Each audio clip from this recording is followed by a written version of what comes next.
Hi, I'm Danny Glover, and you're watching Joburg Today. Okay, welcome to Joburg Today. It's World Hunger Month, so a great opportunity for us to address the twin challenges in Africa, which is hunger, poverty, inequality. They all go together. Yes. Poverty and inequality are the twin challenges in Africa. Tell us about the initiatives coming through from Africa Food for Thought. How are you feeding children in South Africa that go to bed hungry, literally? Thank you, Mashina. It is a huge problem in South Africa, and I think it can be really overwhelming. Recent statistics show that 51% of South Africans live in poverty, and a large proportion of that are children. And children their meals should be just taken care of. They shouldn't be worrying about where their next meal is coming from. Africa Food for Thought helps to support 17,000 children on the West Rand of Johannesburg. That's through our various feeding schemes, in cooperation with schools and informal creches, ECDs, and then there's families that we support as well. So through those various ways, we're supporting education.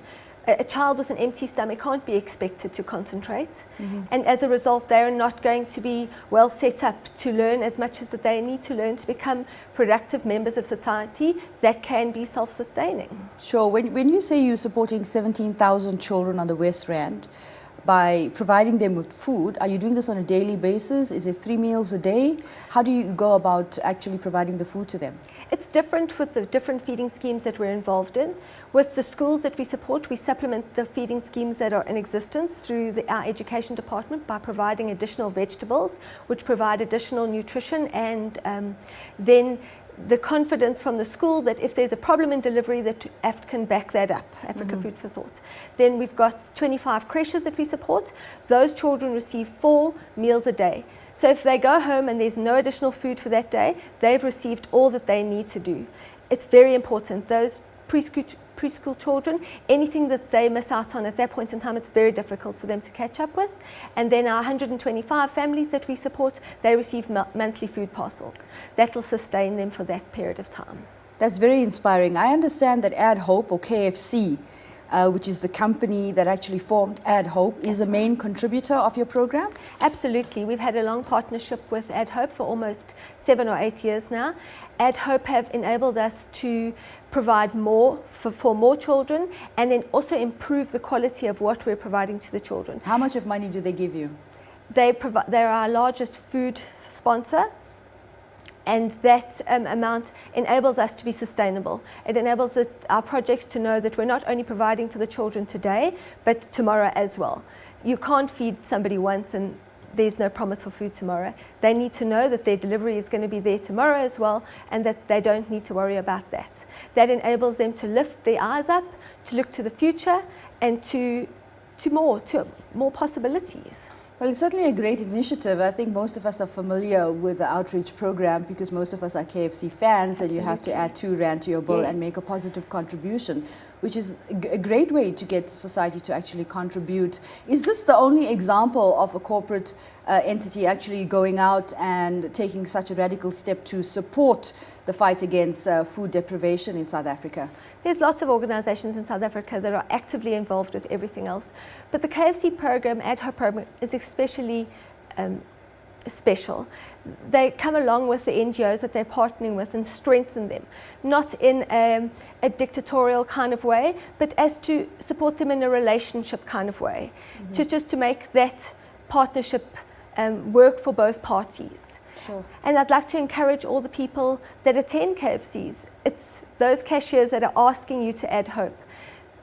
That money, there's often concern about where the money is actually used, but that money is used in a credible way.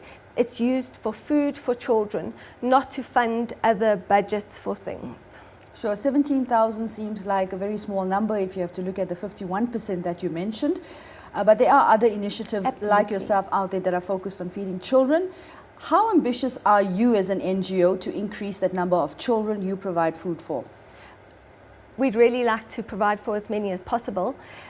Our aim is to saturate the market on the West Rand so that we know that at night there's not a single child that goes to bed hungry. And that when they wake up in the morning and they head off to school, that they're best equipped as they possibly can be to learn as much as they can, to improve their prospects and to improve the prospects in South Africa. So KFC is your main contributor. Who are your other contributors? We have relationships with some of the banks in South Africa, RMB, Westbank, TNS. There's many of the larger national corporates that we have relationships with, and we work closely with them to try and align their CSR objectives to what we're trying to accomplish as well. How much do you need every month to sustain the 17,000 children? How much do we need in terms of? To actually keep this program sustainable and to grow the number? To grow the number, I don't think that's easy to quantify. But in terms of the 17,000 of children you're currently providing food for, what is the budget for that? The budget, it's approximately between 300,000 and 400,000 rand a month.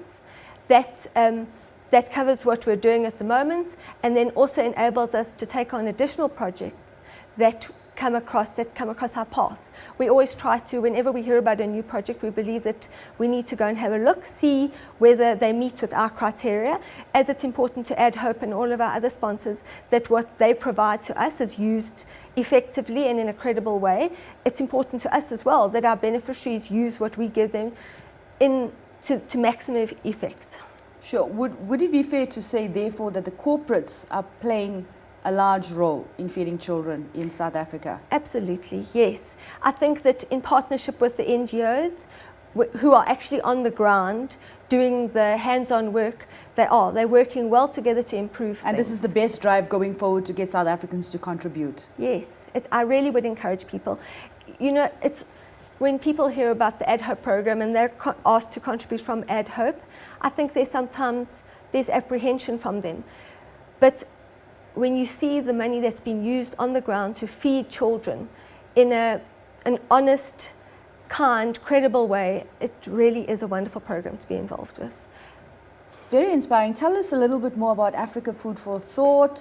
Who is your founder and how did you come to life as an NGO? It all started in a very small way with a volunteer of ours driving past an individual who was on the side of the road that needed some food, needed some help. And it started off by giving that one person a sandwich.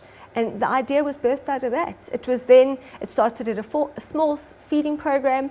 There was a creche next door. There were children that would look at the people being fed and didn't have food on that day. And it then started with those children being fed.